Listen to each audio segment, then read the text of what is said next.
The rain came down in sheets, drenching everything in sight. Dave Marlin, soaked clear through to his bones, trudged on through mud and darkness. He slipped, cursed, and stumbled, blaming the storm, the road, even the truck driver who had left him stranded on this forsaken mountain trail. What had pulled him off the main highway was a blinking light he'd spotted earlier through the rain.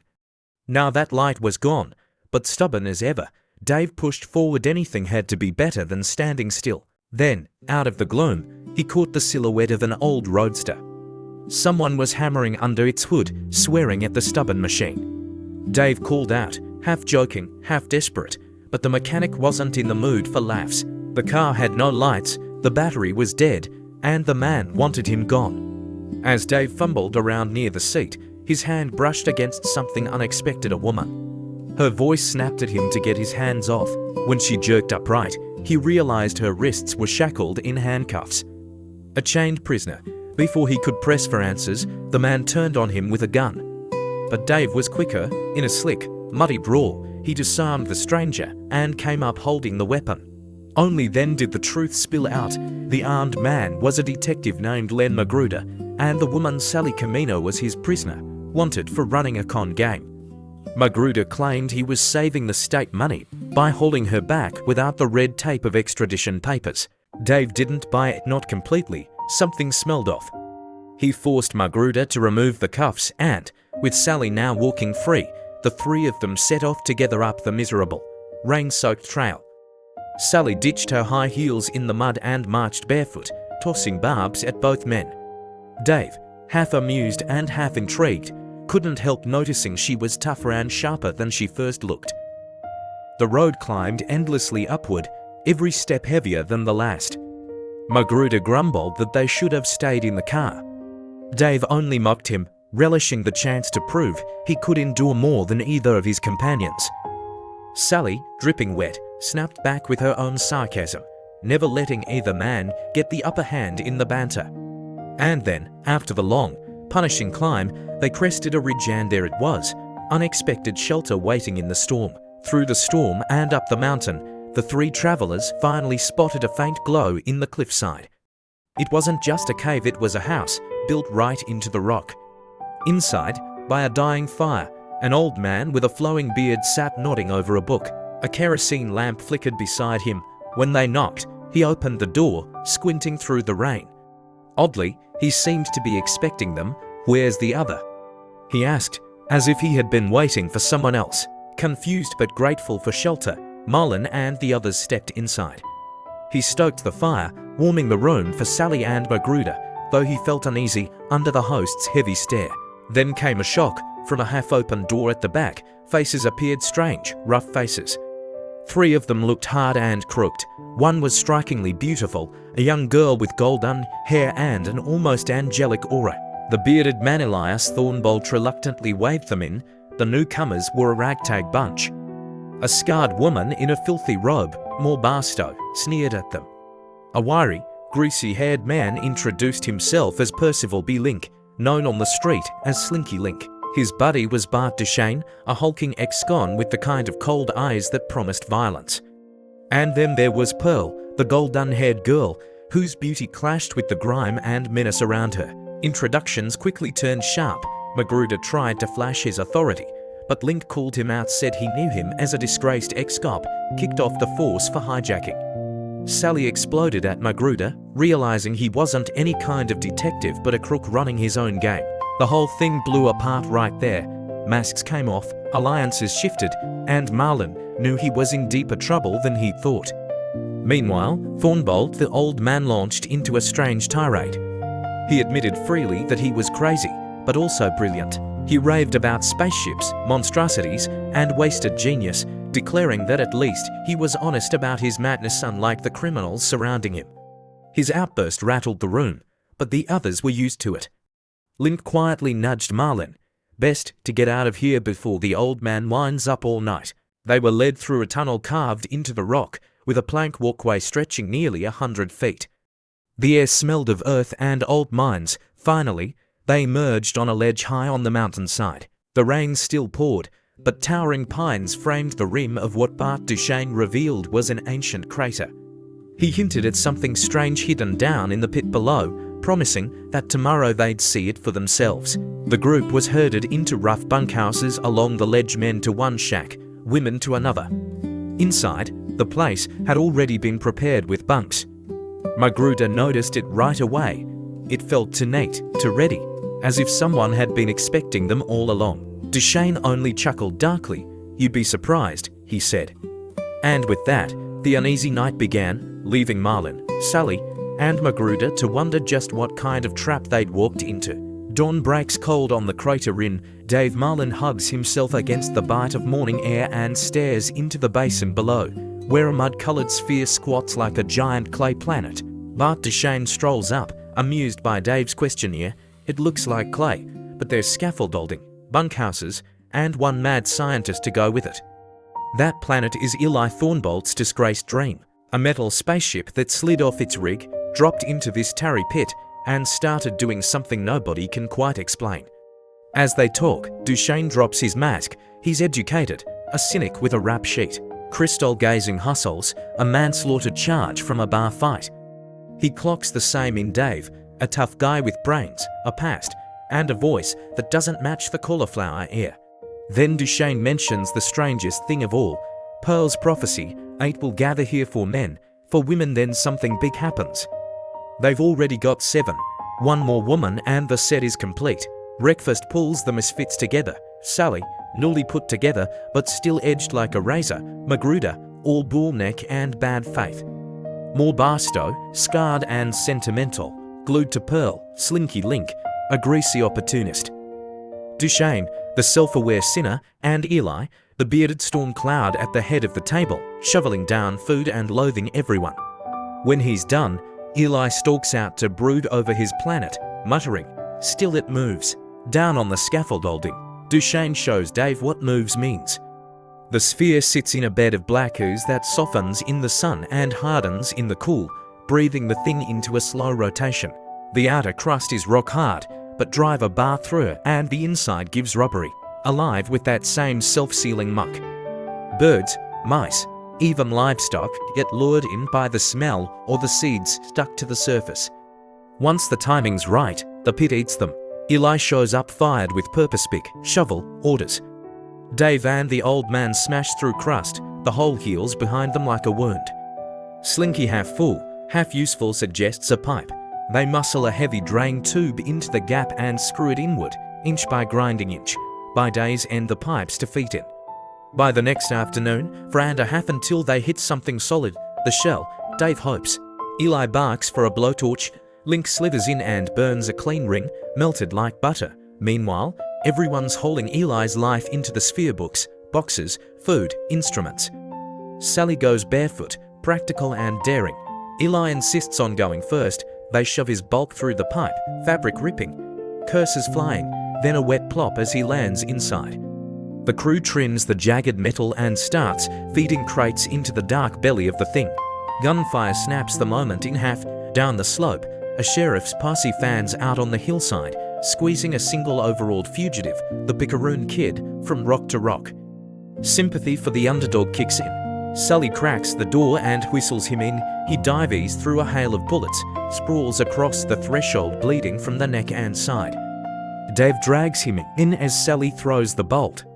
"Open up, law." Sheriff Bates hammers at the door. Dave buys seconds with questions and clumsy locks, but the door has to open. The posse pulls through, follows a bright trail of blood into the tunnel, then out onto the ledge right to the sphere, where the kid smeared his way down the pipe. No one wants to stick a head into that perfect shooting lane, so Bates orders Dave to crawl in and talk sense, with helpful shoves from behind. Dave slides into the dark and lands on a tilted wooden catwalk inside. It's a maze of platforms at an angle, a hollow world humming with old ambition. Duchesne's hands guide him. "We're boxed," Dave whispers. "Give up the outlaw or they'll gas us." Magruder sneers that this is Sally's mess. A weak flashlight finds the kid laid out in a tool room, more clutching him, Pearl cradling his head with that serene, otherworldly smile. Dave scoops the limp body and the whole sphere gives a slow, queasy lurch. "Where's the light?" he calls toward the pipe. Sally laughs high, defiant. Link pipes up, proud and breathless. he and Magruder levered the pipe out. The ooze is pouring in. No more doorway. No more bargaining. Duchesne explodes. They haven't just trapped the posse up, they've trapped themselves in. Voices rise, insults fly. The sphere breathes and settles. Dave hauls the groaning outlaw back to Moore, tells her to work the wounds, and asks the only question that matters now. Where's Eli? Moore gestures vaguely into the dark depths of the ship. Somewhere down there, the madman with the dream has finally gotten his wish. All 8 souls nearly assembled, his boxes aboard, the world sealed off by living tar, his monstrosity ready, willing, and maybe even able to move. Back with the others, Marlin found Duchesne in full fury cursing Magruder, Link, Sully, and even their ancestors. Marlin cut in, cool and steady. What's the difference? At worst, we are only delayed a few hours. But Duchesne barked back, delayed, we've sealed ourselves in. Marlin countered. The pipe still jutted outside, and the sheriff would likely shove it back in, mad as hell, but still a way out. Magruder bristled, threatened violence, and in the dark Duchesne put him flat on the floor with a thud. No weapons, Duchesne reported. Next time, I cave your teeth in. The detective slunk off into silence. Then light burst across the cavernous interior. For the first time they saw it clearly, scaffolding tilting inside a half-finished metal sphere. Crates and boxes piled by the sealed entry hole, and above them, steel girders strung with bare work bulbs. Below, the shape of a ship's superstructure leaned at an angle, humming faintly with dynamo power. Eli Thornbolt appeared from the depths, commanding them to close the entrance. The group left whose outside had already sealed it into a bulging scar. Duchesne mocked with a sailor's tune, anchors away. Then teased about Pearl's prophecy for men, for women. Eli scoffed, beard bristling, though he muttered under his breath, there should be 8. Where is that girl? Marlin shifted focus. If we rigged a periscope, push it through the ooze inside the pipe, we might see what's going on outside. Duchesne agreed, and together they explored the lower decks. They found stockpiles of food, crates of equipment, unfinished cabins, and in one broken box, a gleaming instrument. Eli, uncharacteristically buoyant, confirmed it, the periscope. Then he vanished again, muttering about his great work. Down in the control chamber, they confronted him. Coils, dynamos, and a hulking switchboard. Eli boasted of a power locked-in magnetic coil stress so violent it could polarize atoms and nullify gravity. Duchesne translated bluntly, anti-gravity. He even jabbed him with Professor Lamberton's critique that his theories were impossible. Eli exploded in rage, then, in a fit of pride, slammed the master switch. Nothing happened, just a faint hum. He explained it needed to build potential, then carefully release with a rheostat. If pushed too far, he warned, it could hurl them into space and crush them. At that very moment, the sphere lurched violently, pitching Eli against the lever full limit. No bones shattered, no flight, only a groaning shift of girders. Duchesne roared with laughter. Marlin grimly agreed. Well, that settles that. Eli, shaken, sputtered excuses about faulty connections, then drove them away. Marlin and Duchesne went back to work. They fashioned a sheath of rolled iron for the periscope, welding its nose to a point, planning to push it out through the ooze and drop the casing away. All night they labored, pausing only for a rough meal. The outlaw, the Picaroon kid, lay fevered in a bare stateroom, bleeding from 6 bullets. Sally reported with a crooked smile that Pearl had insisted on poultices made from the crater's ooze.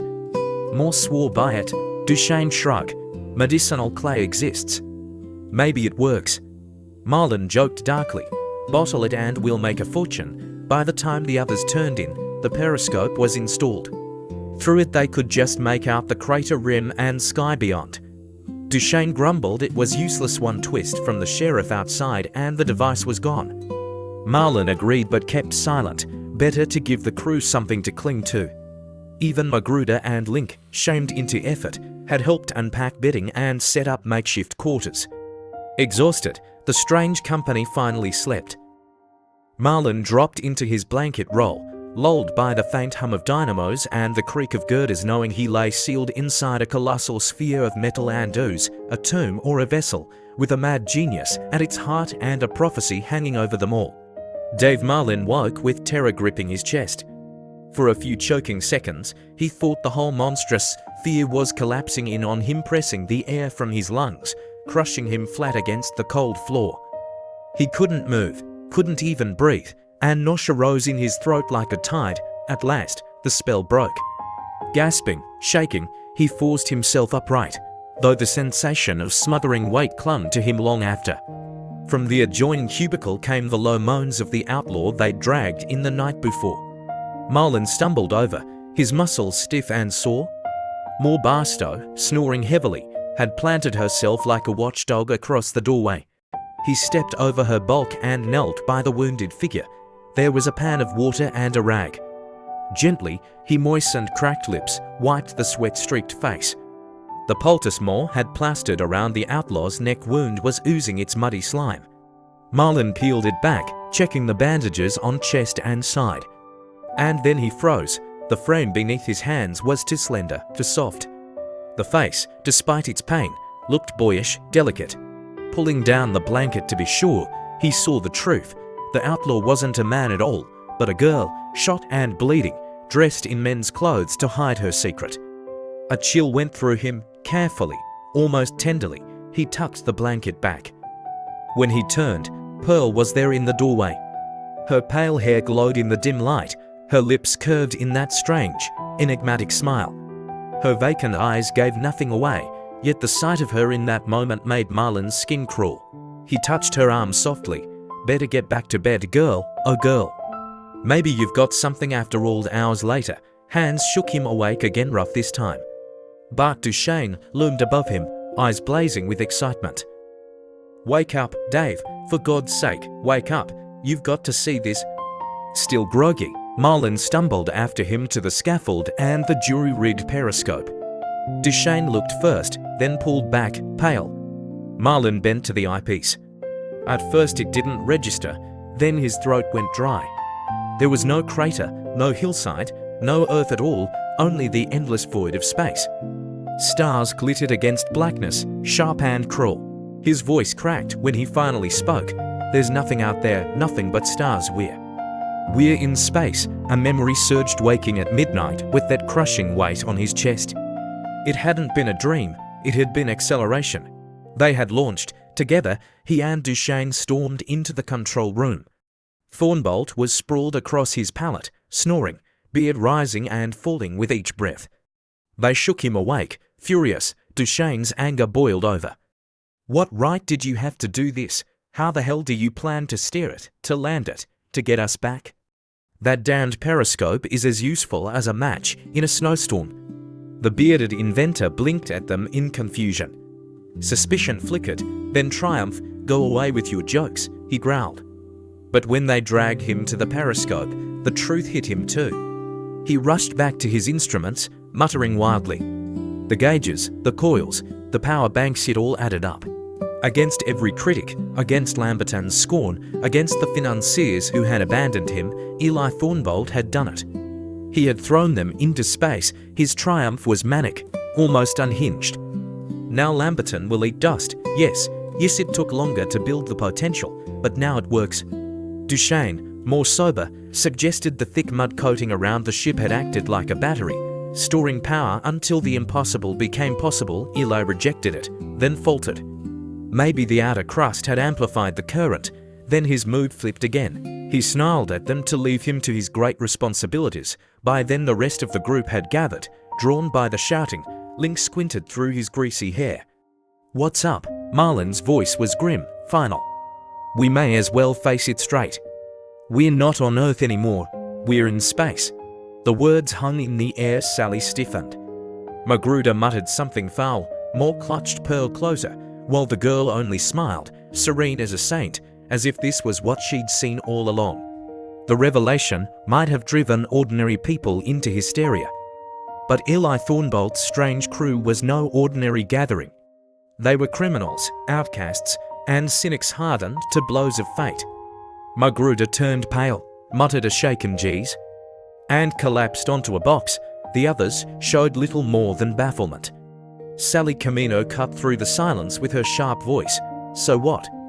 Where are we going? And how do we get back? Whose bright idea was this?" Marlin explained calmly. Eli had left the force field humming, stumbled against the lever in the night, and the sphere had launched. They were adrift now, a bubble in the void. Slinky Link snickered that the sheriff and his deputies must have had the fright of their lives when the mud ball suddenly vanished into the sky. No one laughed, Marlin reminded them soberly. There was no steering wheel, no compass. No real way of guiding this monstrous craft. Just a flimsy periscope and an endless ocean of black. We're a mote of dust in space, he said. More Barstow, ever devoted to Pearl, cackled that the girl had foretold it. Pearlie never makes a mistake. Duchesne mocked her, pointing out Pearl's prophecy for men and for women. The count didn't add up. Moore only chuckled, certain the girl's visions were deeper than they could understand. And then, for the first time, Pearl spoke. Her voice was soft, distant, almost unearthly. There are so many stones. The world is a stone, there are many stones. So many lonely stones. Her words sent a chill racing up Marlin's spine. The others stared, half in awe, half in unease. Moore swore the words meant something, even if none of them could yet decipher it. Then Thornbolt stormed in, furious to find them loitering near his sacred bank of coils. He sneered at them, his pioneer crew, not scientists or statesmen, but thieves, killers, and cast-offs. He drove them out, leaving behind only the echo of his contempt. Duchesne muttered bitterly that without the despised crew, Eli wouldn't even know his craft had left the ground. Marlin's mind turned with questions. Why did gravity feel almost normal inside, when they should be weightless? Duchesne guessed the repulsion plates might balance each other, one surface pushing, the opposite pulling. It was a thin explanation, but it was all they had. Bigger questions gnawed at him. Which way were they headed? Toward the sun, or away into the frozen dark? Would they crash into some wandering stone, as Pearl had said? Or drift forever, powerless to change course? Days blurred into routine, with no sunrise or sunset to mark time. They invented their own 24-hour cycle. They ate, they slept, they waited. At first they demanded Thornbolt do something, but every plea brought only rages and curses. Soon they realized the truth. He was as lost as they were. The periscope gave little comfort at most, a dim hint of stars and shadow. Marlin argued that since their launch began at night, they must be moving away from the sun. Duchesne grimly agreed. If true, they wouldn't burn, but freeze, once the sphere drifted too far for warmth to reach. We'll starve first, Marlin muttered. At first the stores had seemed endless crates of canned goods, sacks of supplies. But when they measured carefully, rationing it out, the truth was bleak. At best, 5 months of food, perhaps a little more water. Eli had planned ahead with air purifiers, incinerators, settling tanks, but no machine could feed them forever. Duchesne, with his usual bite of sarcasm, pointed out the irony. We'll die of hunger before thirst. Unless, of course, the goo outside turns out to be edible. It already acts as a battery, a heat sponge, even a medicine, and don't forget it eats waste. Remember those birds and animals it swallowed in the pit. Sometimes I feel as if he cut himself off, his expression uneasy. Marlin studied him, unsettled, as if what? Duchesne shook his head. Nothing. I couldn't put it into words if I tried. And so the days stretched on adrift in space, sealed in a coffin of metal and clay, with dwindling food, gnawing questions, and a prophecy hanging over them. For a time, all eyes turned to the outlaw. By now everyone knew the truth. The wiry fugitive they had dragged inside was no man at all but a girl. Her name was Norma Hegstrom. She spoke little, kept apart from the women, and watched the men with quiet suspicion. Piece by piece, Duchesne pried out her story. She had run from some institution back east, a reformatory, maybe. She disguised herself as a boy to avoid capture. To survive, she had played the part too well, acting tougher and meaner than the roughest of the roughnecks around her, until at last she became the very outlaw she was pretending to be. Duchesne, restless and philosophical, sat one day with Marlin and Sally under the periscope and voiced the bitter thought that haunted him. Maybe Earth just spewed us out. We're the kind society calls unfit. Nobody back there to miss us, no lives that will change if we never return. Criminals, cast-offs, nuisances. A cargo of the unwanted, drifting in space. Sally snapped at him. but Marlin caught the weight of his words. It was the kind of truth a man didn't want to hear. Then Duchesne showed them something worse. He handed Marlin a jagged disc of metal the fragment Slinky had burned loose with the blowtorch when they first cut into the sphere. The edges were corroded, eaten away. Marlin tilted it, and in the swinging light he saw tiny pinholes eaten clean through. Sally's face paled. The same ooze that digested their garbage and animals in the crater back on Earth was eating the shell. That's all that stands between us and the void, Duchesne said grimly. They agreed to keep it quiet, but secrecy never lasted in that sphere. Magruder, sly and suspicious, produced the fragment at mealtime and exploded the secret in front of everyone. He accused Marlin and the others of plotting to save themselves, leaving the rest to rot. Duchesne laughed coldly. If it comforts you, there'll be no escape for any of us. The shell is being digested eventually. It'll lead us to. Link's eyes gleamed with panic, but no one had answers. Magruder and Link finally dared to confront Eli, but the old man had walled himself off in the control room, barking orders through Morbasto when he wanted food. When they pressed him, he ranted about being cheated on steel prices. He dismissed their fears. To him, the ship was still his grand triumph, and their talk of decay was nonsense. Norma overheard. Thin and pale, wrapped in one of Mo's robes, she spat bitterness. So you saved me from the law, patched me up, what for? To watch this thing rot around us, there was fire in her eyes, a spark that startled Marlin. He couldn't help noticing she was slowly becoming more feminine, her features softening as her hair grew back. But when Duchesne's eyes followed her, hungry and appraising, Marlin's temper flared. Tension over women began to fester. Duchesne, half mocking, half serious, declared he'd choose for himself Sally, Norma, whoever he wanted regardless of Marlin's unspoken claims.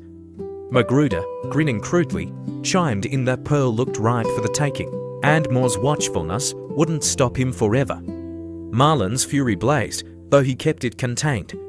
The others knew he carried the only weapon aboard, and that fact alone kept them cautious. But inside, Marlin knew what was happening. Rivalry, jealousy, covetous stares. These things would rip them apart faster than hunger or vacuum.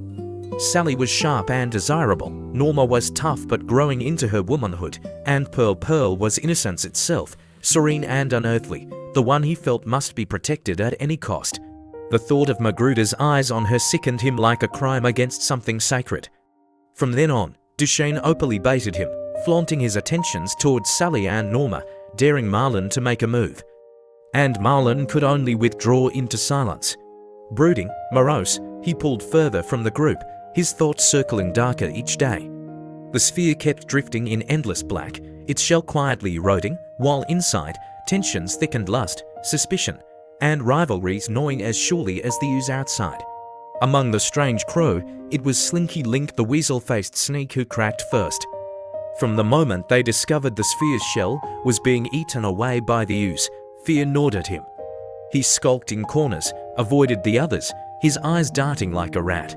Then one day he simply vanished. When he failed to show at meals, they searched and found him crouched behind crates in the storeroom. He bolted, shrieking like a madman, and disappeared into the maze of girders overhead. From then on, the beans became his kingdom. Hair long, shirt tattered, his sharp little face peered down from the shadows like some wild monkey. If anyone tried to approach, he screeched and clambered higher. In the end, hunger drove him down only at night. He would snatch food Morbasto left out for him like a zookeeper feeding a caged animal. Marlin let him be, he had bigger puzzles in his mind. Night after night, he bent over the periscope, charting the slow spin of the vessel. The sphere had begun to rotate lazily, turning its two halves to the sun in succession, giving them short days of light and warmth. The ooze coating absorbed and spread the sun's heat evenly, sparing them from freezing or burning. But to Marlin's mind, the rotation raised more questions than it answered. Doubt ate at him until, one day, he wormed his way deep between the hull and the support girders, close to the segmented plates Thornbolt had built as anti-gravity engines. He reached out, touched the underside of a plate, and felt something like a lump of hardened clay. When he let go, the lump snapped back to the plate as though pulled by a rubber cord. He tried again, same result. It hit him then. The plates weren't repelling, they were attracting. These weren't anti-gravity plates at all, they were gravity plates. Back on the scaffold, turning the discovery over in his mind, Marlon was joined by Sally, sharp-eyed, restless. She demanded to know what he was hiding, so he told her. How Thornbolt's vaunted breakthrough had been nothing more than a freakish accident of physics. How the used coating had acted like a massive battery, storing up months of electrical energy and then unleashing it in one titanic burst enough to polarize the plates for only a moment. That single, impossible surge had hurled the sphere away from Earth like a cannonball into the void. The force lasted seconds, maybe less. But it was enough. Sally yawned, unimpressed. We ought to christen the old ball, she teased, call it the Thornbolt. She left him on the scaffold, bored by his theories, perhaps annoyed that he hadn't taken the bait she dangled in her presence, but Marlon's mind spun on. The surge had flung them free, yet they hadn't been crushed by the acceleration. Why? His answer, because for that instant, they had been under the plate's repulsion as well as their own momentum. Two forces had nearly cancelled each other out. The crushing weight he'd felt that night had been only the slight imbalance, where the insulation let acceleration win for a moment. Now, though, the plates had snapped back, their molecular tension reversed, and gravity held them steady inside.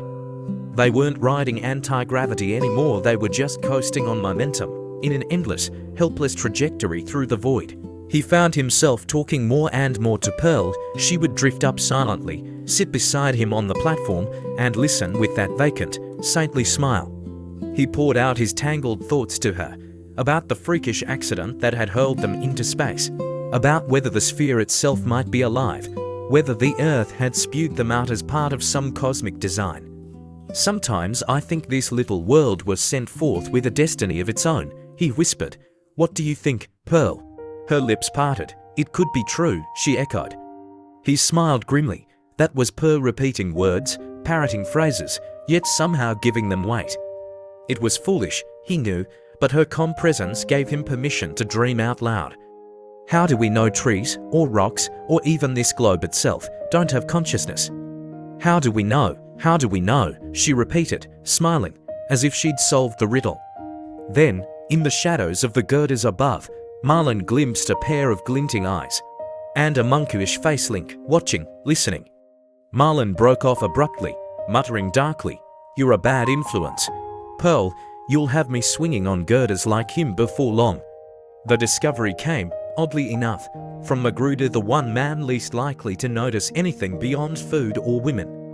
He had dragged his heavy frame up to the observation scaffold out of sheer boredom. He pressed an eye to the periscope. A second later, his yell split the stillness of the sphere. We're gonna hit the moon, he shrieked. The others came scrambling, alarm slicing through their monotony. Marlon climbed up fast, shoved in beside him, and barked, What's the idea? We're not within 1,000,000 miles of the moon. But when he bent to the eyepiece, the words caught in his throat. There, burning white against the blackness, hung a disc, round, gleaming, cold. To the eye, it looked every inch the Earth's moon except smaller, sharper, and in the wrong place entirely. His voice was tight when he spoke. We're approaching a solar body of some sort. Not the moon, but something like it. His gaze flickered toward Pearl, though he could not have said why. Duchesne leaned in next, straightened, and spat out his verdict, 2-1. It means a crack-up. Unless Eli can steer this tub, and I'll bet my hide he can't. Still, they went to the inventor. Thornbolt, more ragged with each passing day, his beard wild and his eyes fever-bright, bustled between periscope and control room, twisting levers, slamming switches, cursing in bursts of incoherence. To the crew, it was theatre no more. Marlon muttered to Sally later that Eli's instruments had no more effect than scrap metal. Whatever power had hurled them into space had burned out its own wiring. Eli might rage and strut, but he was as helpless as the rest of them. The menace of the approaching body became, like everything else, another fact of their bleak existence. They ate, they slept, they rationed. Only Marlon kept vigil at the eyepiece, watching the bright orb swell slowly larger. It was during one of these watches that Pearl came climbing softly up the ladder. Marlon turned, startled. He had not expected her. She rarely sought anyone's company. You'd better run along, he told her gruffly. Folks don't like you talking with me. She tilted her head, bird-like, listening with that strange calm that unnerved him. It is so lonely, she murmured. The words startled him more than the sight of the disk in space. You lonely? He asked. Didn't think you felt that way. But she pressed her hand against the clay crust sealing their old entrance hole. Her eyes were intent, her voice insistent. So lonely. Please let it out. Something in her tone compelled him. He took a crowbar and cracked the hardened crust, prying away a piece. The soft gum beneath oozed free. And Pearl bent over it almost reverently, plunging her small hands into the sticky mass. She worked them through the slime as if caressing something unseen. Then she drew back, cupping her palms. In them lay a lump, clotted with mire. She brushed it clean, and Marlin caught his breath. It was the limp body of a field mouse, sealed in the shell and preserved. Best throw it in the incinerator, he urged quietly. It's dead, filthy. But she shrank from his hand, clutching the tiny corpse to her chest like a mother with a child, and slipped away down the ladder. When Marlin joined the others for their meager rations, he found her still holding it, face radiant, Madonna-like. She cradled the dead thing, more bristled when Duchesne demanded to know where she had gotten it. Let her be, she snapped. What harm's it doing? Duchesne only sniffed. Wait till tomorrow. If there's any stink worse than a ripe rodent, I'd hate to meet it. But the next day Pearl appeared at the table smiling, crumbs in her hand, and the mouse, alive again, sat up on its hind legs nibbling daintily. The crew froze, even Magruder stopped chewing. The impossible had happened. Pearl's pet was alive. Now it gets uncanny, Duchesne muttered. The shell digests anything dead we throw away, tin, scraps, bodies of birds. But here's proof it knows the difference. It doesn't destroy the living, it preserves them, holds them, maybe in some kind of sleep, suspended animation. Sally scoffed. You talk as if the ship were alive. Marlin's voice was steady, but his eyes burned. Not alive maybe, but something close. Think of it, chemicals that consume dead matter, yet leave living cells untouched. Water does the same. Put a dead leaf in damp soil, it rots. A live root in the same soil thrives. The table fell into uneasy silence. It was Magruder who broke it, his piggish eyes gleaming. He glanced from the shell to his plate of thin rations. There must be a mess of critters out there, birds, chipmunks, maybe worse. Wouldn't mind some fresh meat, even if it's just a squirrel. No one laughed. The thought lay there on the table with the crumbs and the fear, foul and tempting all at once. Marlin didn't say it aloud, but the idea gnawed at him. If the canned food ran out, if their 5 months of rations dwindled. Maybe the shell itself, horrible, miraculous, was the only pantry they had left. For weeks, the sphere had drifted as if standing still, no jarring crash, no sense of speed. At times, a faint shudder ran through the hull, likely meteors glancing off the thick clay insulation, but never anything worse. Then the periscope began to tell a different story. The moon they'd first spotted grew larger. Details sharpened, crags, shadows, the pocked scars of a rocky surface. Marlin watched closely until one day he realized something more disturbing. They weren't headed straight into it, they were circling it. In fact, they'd slipped into an orbit. And before long, other bodies appeared, a second rocky world, then a third. By the time he broke the news over rations, he already knew. We're in the asteroid belt, he said flatly. Duchesne understood at once, explaining to the others how they must be somewhere beyond Mars, among the shattered remnants of a planet or one that never fully formed. Hundreds had been charted, he said, but thousands more roamed unmarked. Magruder blanched. What's the chance we don't get smashed? Marlin only shrugged. None. We've never had control. We're passengers, nothing more. It was Pearl who murmured her eerie confirmation. So many stones, lonely stones. Suddenly Duchesne leapt up. She knew, she told us before, stones, asteroids. More beamed as if her golden-haired child had proved a prophetess. Norma, pale and fierce, broke her silence with a bitter outburst. She said she could feel it in her bones that the sphere wasn't carrying them but using them, like grubs trapped inside. It would crush them in time. They were meaningless to it. The others stared, uneasy, days bled together. Marlon sat longest at the periscope. What he saw was breathtaking and terrifying. The sphere seemed to be the center of its own system, sweeping through space and gathering more companions. Sometimes he counted 18 planetoids circling with them, great and small, some icy, some jagged rock. The sphere's plates, he reasoned, were exerting an artificial gravity strong enough to tug drifting worlds out of their paths. They were snowballing a whole miniature solar system, and they were at the heart of it. The danger was plain. Already he'd watched two planetoids collide, grinding each other to fragments. Once a mountain of rock and ice passed so close he could see glittering cliffs and glaciers. He imagined it as an iceberg in space, frozen gases solidified in the killing cold. He recalled half-forgotten tales of giant ice blocks falling to Earth centuries ago. Perhaps, he thought, those legends were true. Perhaps such visitors came from belts like this. Now dust clouds sometimes veiled his view, fine grains born from cosmic collisions, slowly sinking toward the sphere's pull. Sometimes it was sleet instead, shards of ice drifting like frozen rain. He shuddered at the vision his mind built, these rocks grinding together, spiraling tighter, until one day they fused into a single monstrous world, and the little sphere was crushed at its core. Norma joined him once on the platform. She asked what he saw, and he offered her the eyepiece. For a long moment she stared, then pulled away shivering. "Tell me straight, they're drawing closer, aren't they?" He tried to soften it, joked about dust covering the periscope, but she pressed harder. At last he admitted, "Yes, it looks like the end. But it looked like the end the night we left Earth, and somehow we're still here." Her voice shook with rage. "It is a little world. I felt it when I lay half dead. I knew what you all were doing. Like maggots crawling inside me, it has a purpose, and we're nothing to it. Why did you drag me back to life? Better to have died in a fight.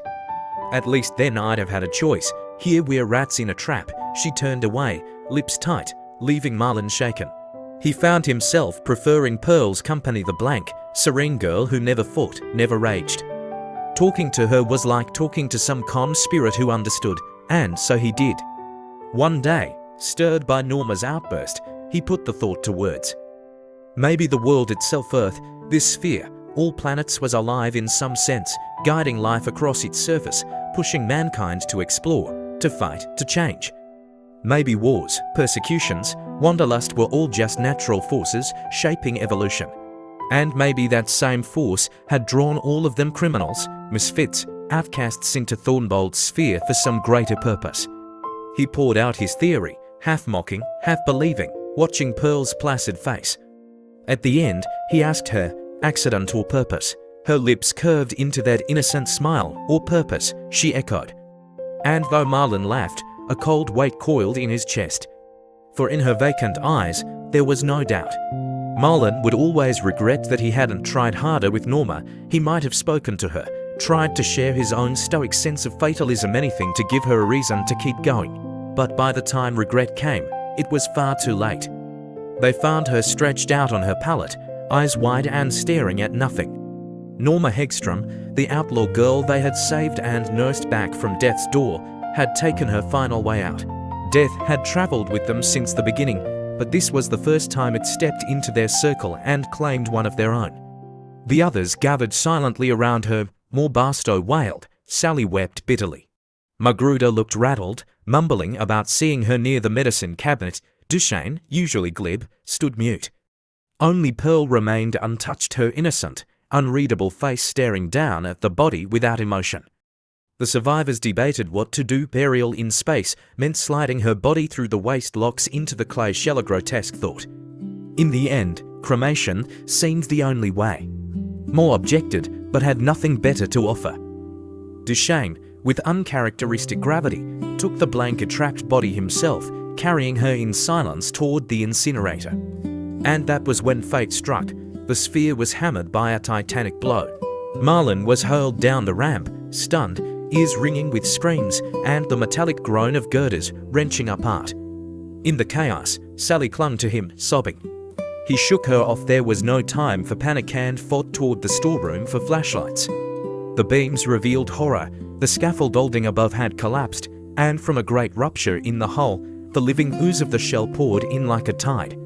And in that tide was Slinky Link, trapped mid-screen, his weasel face twisted in terror as the stuff engulfed him. Marlin tried to reach him, but it was too late. The ooze swallowed him whole, cutting off his shrieks in a single sickening gulp. Sally retched violently beside him. Magruder and Duchesne stumbled into the light, dazed. Moore lay groaning with a welt on her brow, her head cradled in Pearl's lap, while the golden-haired girl smoothed her brow with eerie calm. Eli Thornbolt was found in the control room, neck broken, where the shock had thrown him between two banks of coils. The grim truth dawned quickly. The asteroid had struck hard, tearing open the shell. The ooze that once protected them was now seeping through cracks everywhere, alive and insatiable, creeping inward like a predator. Link had been unlucky enough to be caught first, but he would not be the last. Even Norma's body, torn from Duchesne's arms during the impact, had likely been consumed the same way. The survivors gathered in bleak silence, the weight of reality crushing them. The illusion of destiny, of protection, of some higher purpose had been shattered. Death could strike them as easily here as anywhere else, maybe easier. The clay skin of the ship, once their shield, had become a monster. Weary and shaken, the men found the liquor they had hoarded for emergencies. They drank in silence, each staring into the dark with his own private despair, then stumbled off to their bunks, leaving the wreckage, the ooze, and the memory of their dead to haunt them. Marlin woke in the dark with a smothering weight on his chest, a feeling of doom pressing down on him. The vessel groaned and creaked around him like an old ship straining in a storm. Fumbling for his flashlight, he checked the bunks. Moore was snoring heavily. Sally was pale and restless, in uneasy sleep, but Pearl's palate was empty. A sharp pang of dread hit him. Pearl, innocent, trusting, almost childlike, was the one most defenseless of them all. He searched every compartment, the storerooms, the control room, the aisles of the quivering superstructure. Nothing. His fear grew cold and tight inside his chest. He remembered Link swallowed alive, remembered Norma's body dragged into oblivion. Then his flashlight beam cut across a narrow crevice between the curved hull and the end wall of the sleeping quarters. And there, cornered in that cramped space, was Pearl clutched in Magruder's filthy arms. The ex-detective spun, eyes flashing like a rat caught in a trap. "Get out. This don't concern you." But Marlin's voice came low and deadly. "Take your hands off her. I've got the gun and I've been waiting for a reason to use it." Magruder only sneered and dragged Pearl tighter against him, daring Marlin to shoot. What followed was a raw, brutal struggle in the shifting shadows of the hull. The vessel lurched violently, the walls themselves flexing and crushing Marlin against steel. Pain ripped through his body, but then his flashlight revealed the real horror. Behind Magruder, the hull had split wide open. From that jagged seam poured the living ooze, a grey, hungry tide pushing in like lava. Magruder, knocked off balance, slipped, then in sheer panic did the unthinkable. He shoved Pearl into the surge, using her body as leverage to free himself. For one bewildered moment she struggled, and then the clay swallowed her whole. Something inside Marlin snapped. He lunged not for his gun, not for safety, but for Magruder's throat. His hands clamped like claws, squeezing the life from the man who had sacrificed Pearl. Magruder shrieked, tried to plead, but the words died. Marlin bore him down. The ooze swept over them both, devouring, smothering. Marlin barely knew it. He was blind with red fury, strangling the man he hated more than any enemy on earth, until the tide of clay closed over them and the light went out. And then silence gave way to something stranger. A voice, soft and otherworldly, drifted across the void. A mother telling her child of gods and goddesses. Of Pyru Hol, whose beauty was too dazzling for mortal eyes. Of Essay Hololi, goddess of constancy, wounded into love by the Smith Lord's lightning. Of El Lagi, who hurled thunderbolts into the void and forged worlds from nothing. A myth from forgotten ages, or a prophecy written into the very fabric of space. As Marlin sank into darkness, the tale of divine creation merged with the thunder of collapsing steel, as if the lives of men were but fragments hurled across eternity, caught between gods, fate, and the hunger of a living world. Dave Marlin's rebirth began at the edge of a grey, unfriendly sea. He came back into existence as if the planet itself had coughed him up from a lump of clay. At first, he wasn't even conscious of being a man. He was simply a creature stumbling along a barren shore, gnawed by hunger, drinking brackish water, devouring grubs and roots just to survive. Slowly, painfully, his body remembered how to be human again even while his mind lagged far behind. The land was bleak. Sheer cliffs hemmed in the shoreline, the copper sun gave little warmth, and two erratic moons made the tides unpredictable and cruel. Yet life was there: insects, squirrels, birds, even struggling tufts of grass. Instinct drove Marlin inland, and hunger kept him alive. He tore warm flesh from a squirrel, chewed bitter roots, and learned to sleep where he fell. Past the great journey through space, the clay sphere, his companions came back only in broken flashes. Then, one day, he saw smoke. Smoke meant fire, fire meant people. With a desperate hope that stirred old memories, he climbed toward it and found a crude valley settlement, a tethered cow, straggling corn, a cave with a woman suckling a child. When he stumbled closer, the woman screamed, and a ragged man rushed out with a crooked stick. Recognition jolted through him. The shaggy, weasel-eyed figure was Slinky Link, and the scarred woman more Barstow survivors, like him. They offered him warmth at the fire and a scrap of food, though grudgingly. More guarded her infant and milk like a wild animal. Link, obsessed with his cow and scraps of corn, treated survival as his entire religion. They were alive, yes, but diminished, more animal than human. By morning, their suspicion had hardened. Link shoved him away with a stick. "You eat too much. This is our place, you go." Naked, shamed, and hungry, Marlin trudged off into the wilderness again.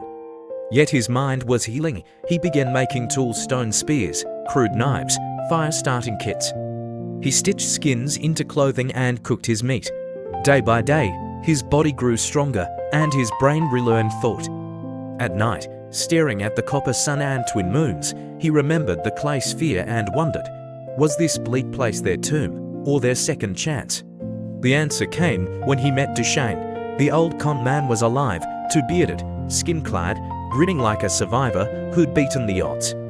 "Nearly caught up with you last night," he said casually, as though they hadn't both been swallowed by living clay and hurled across the void. "Guess we're the last ones left." Together they pieced together the truth. Duchesne led Marlin to a sheltered cove, where lumps of hardened clay lay scattered along the tide line. He broke one open, soaked it in water, and showed Marlin what drifted free: insects twitching back to life, seeds, even a bedraggled bird that began to stir after hours in the sun. "That's how it all came about," Duchesne said. "The animals, the plants, even us. Everything that was trapped in that sphere got packed into these clay cocoons. The tides wash them out, one by one, and the planet populates itself again." Marlin stared in awe, a whole world born from a shattered mud shell, seeded with the life they once carried through the stars. "How long?" he asked. "How long did we lie there, waiting?" Duchesne only shrugged. "Terribly long. Maybe while mankind lived out its whole history on Earth, billions born and died, while we lay in chrysalis. Planets aren't made in a day.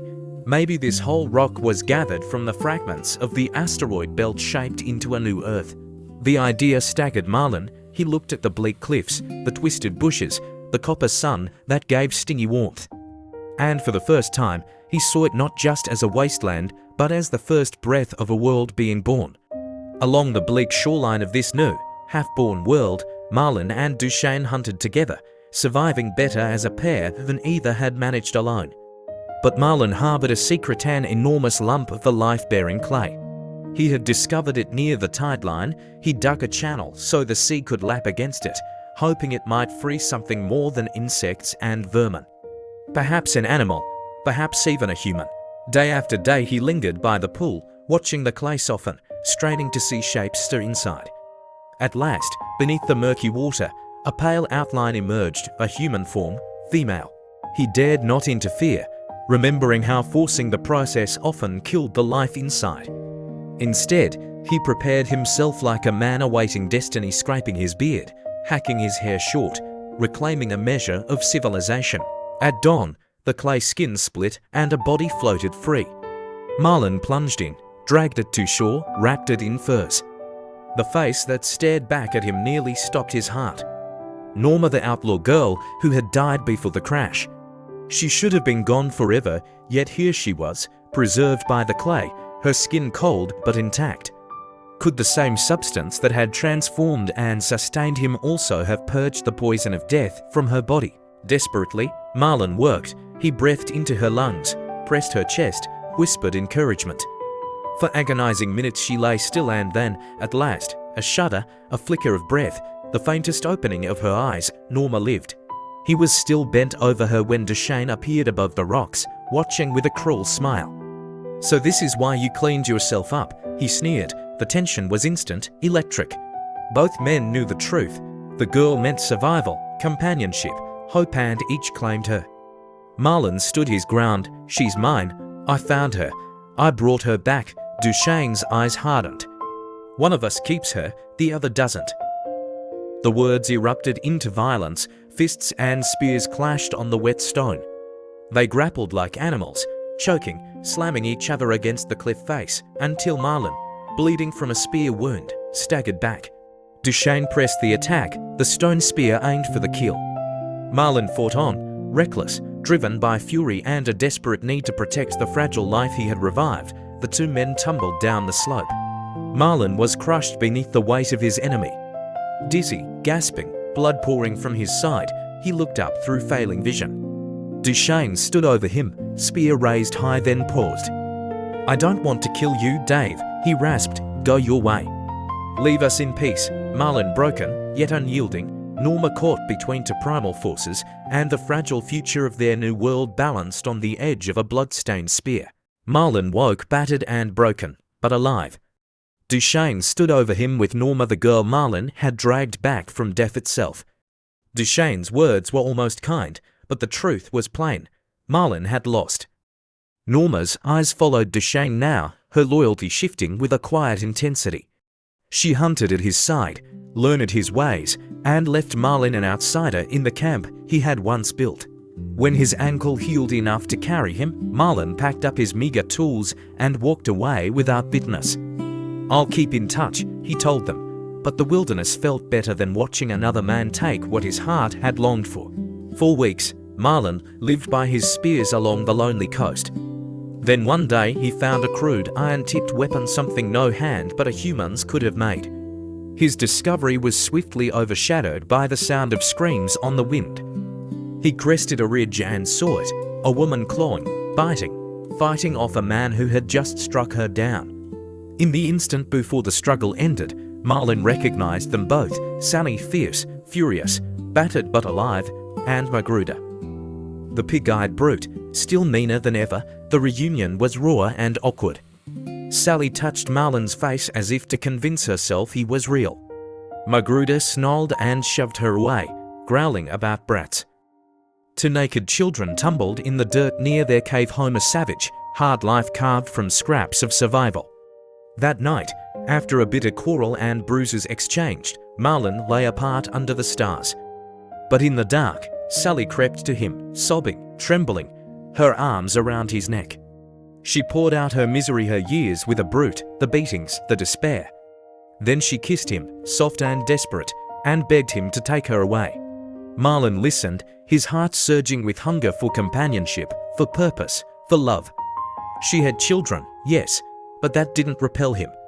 It stirred something deeper, the need to protect, to provide, to build a life worth living in this savage world. Her plan was simple. He would leave at dawn, Magruder would go hunting, and then Marlon could return and steal her and the children away.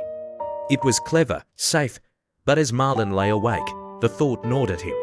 Why sneak like thieves in the night? Why not face Magruder openly, man to man? Why not fight for her, prove himself worthy, and take her by the oldest right known to humanity's strength? Yet when he thought of the children, of Sally's tearful eyes, and of Magruder's snarling fists, he wavered.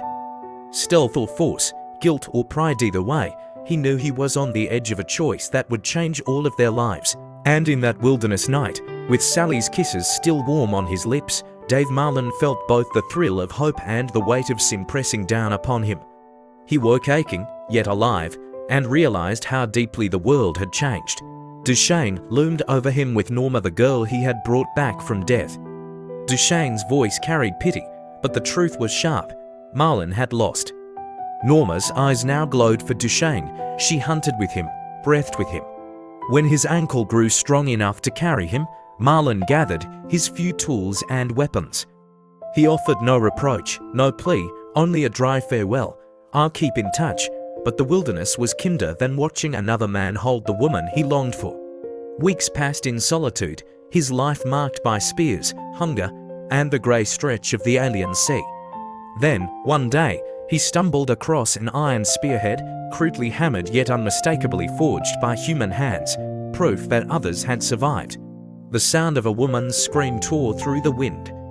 Marlon climbed the ridge and froze. A brutal fight was unfolding below.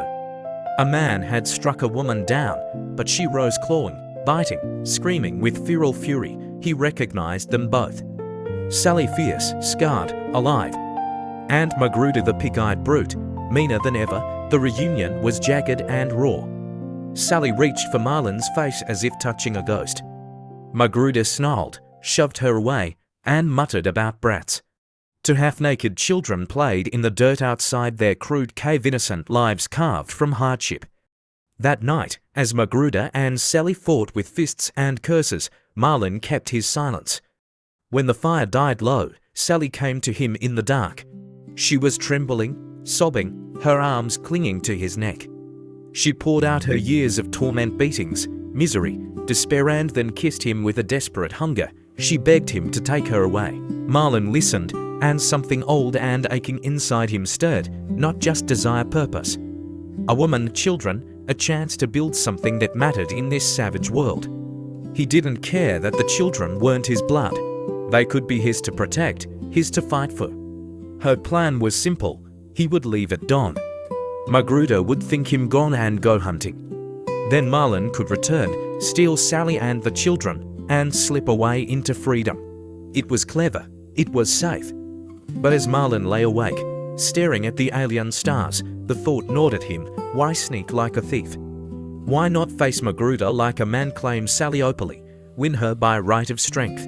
Yet the faces of the children haunted him. Sally's desperate tears burned in his mind. To fight was pride, to sneak was survival. Either choice would shape all their lives forever. And so Dave Marlon lay in the wilderness night, Sally's kiss still on his lips, caught between hope and damnation, feeling the weight of love, sin, and destiny pressing down upon him. And so, from the moment they were hurled into the void inside that clay-covered sphere, to the bitter struggles for survival on a strange new world, the fate of Marlon, Sally, Duchesne, Norma, and even the treacherous Magruder became something far larger than a tale of shipwreck. It became a story of human instinct, love, betrayal, hope, and the relentless will to live, even when the universe itself seems set against them. But what do you think? Was their journey destiny, guided by some higher design? Or was it nothing more than cruel chance, a random chain of accidents in the cold dark of space? I'd love to hear your thoughts. Drop a comment below and share your take. And if you've enjoyed this journey through lost worlds and fragile human hearts, don't forget to like this video, subscribe to the channel, and ring the bell so you won't miss the next story. Because sometimes the most incredible tales are the ones we almost forgot to tell.